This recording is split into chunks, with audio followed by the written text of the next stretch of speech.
Kasus judi online kian marak. Mirisnya, usia anak-anak hingga remaja semakin banyak bermain judi online. Ketua PPATK Ivan Yustifandana bilang, nilai transaksi judi online yang melibatkan anak dan remaja mencapai 293 miliar rupiah.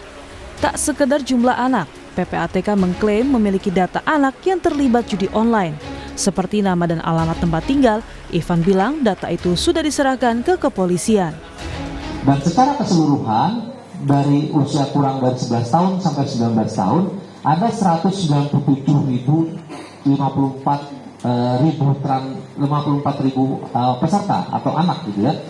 Total depositnya 293,4 miliar rupiah dengan transaksi berjumlah 2,2. Komisi Perlindungan Anak Indonesia KPAI merekomendasikan agar satuan pendidikan bisa menangani seandainya anak terlibat judi online. Sebab ini berpotensi menjadi anak-anak yang berhadapan dengan hukum. Namun, tak hanya itu persoalannya. Judi online yang makin merajalela konon dikendalikan oleh sosok berinisial T yang disebut kebal hukum. Hal ini disampaikan Kepala Badan Perlindungan Pekerja Migran Indonesia atau BP2MI, Beni Rahmadani, yang bilang sosok berinisial T tidak pernah tersentuh hukum meski identitasnya diketahui. Menurut Beni, sosok T mengendalikan judi dan scamming online di Indonesia dari Kamboja.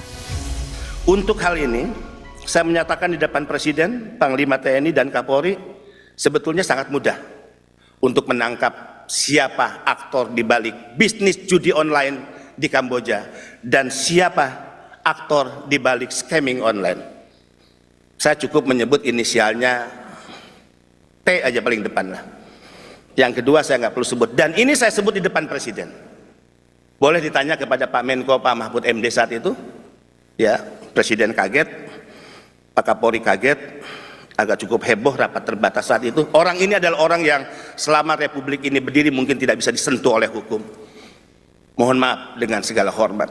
Saatnya negara mengambil tindakan tegas, tidak hanya menyeret para calo kaki tangan, tapi mampu hukum menyentuh para bandar, para tekong, mereka yang kita kategorikan sebagai penjahat, penjual anak bangsa yang selama ini mengambil keuntungan dan pesta pora dari bisnis haram perdagangan manusia. Atas pernyataannya soal sosok inisial T, polisi yakni Mabes Polri pun menjadwalkan pemanggilan Kepala Badan Perlindungan Pekerja Migran Indonesia BP2MI Beni Rahmadani hari ini. Maka langkah-langkah Polri dalam hal ini oleh Barreskrim, Direktorat Tipidum akan melakukan langkah-langkah untuk memanggil, ya, dalam hal ini adalah terhadap saudara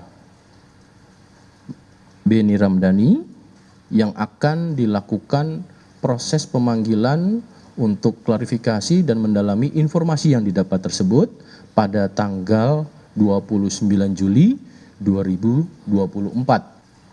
Proses informasi yang kami dapatikan masih informasi yang belum bisa dijelaskan oleh Pak Beni. Maka tentunya Pak Beni sebagai kapasitas saksi dalam proses penyelidikan ini kita lakukan pemeriksaan untuk kapasitas saksi. Kini tak hanya fokus pada sosok berinisial T yang diduga menjadi pengendali pergerakan judi online, namun menyelamatkan para generasi penerus mulai dari anak-anak hingga remaja juga menjadi tujuan utama memberantas judi online. Tim Liputan Kompas TV.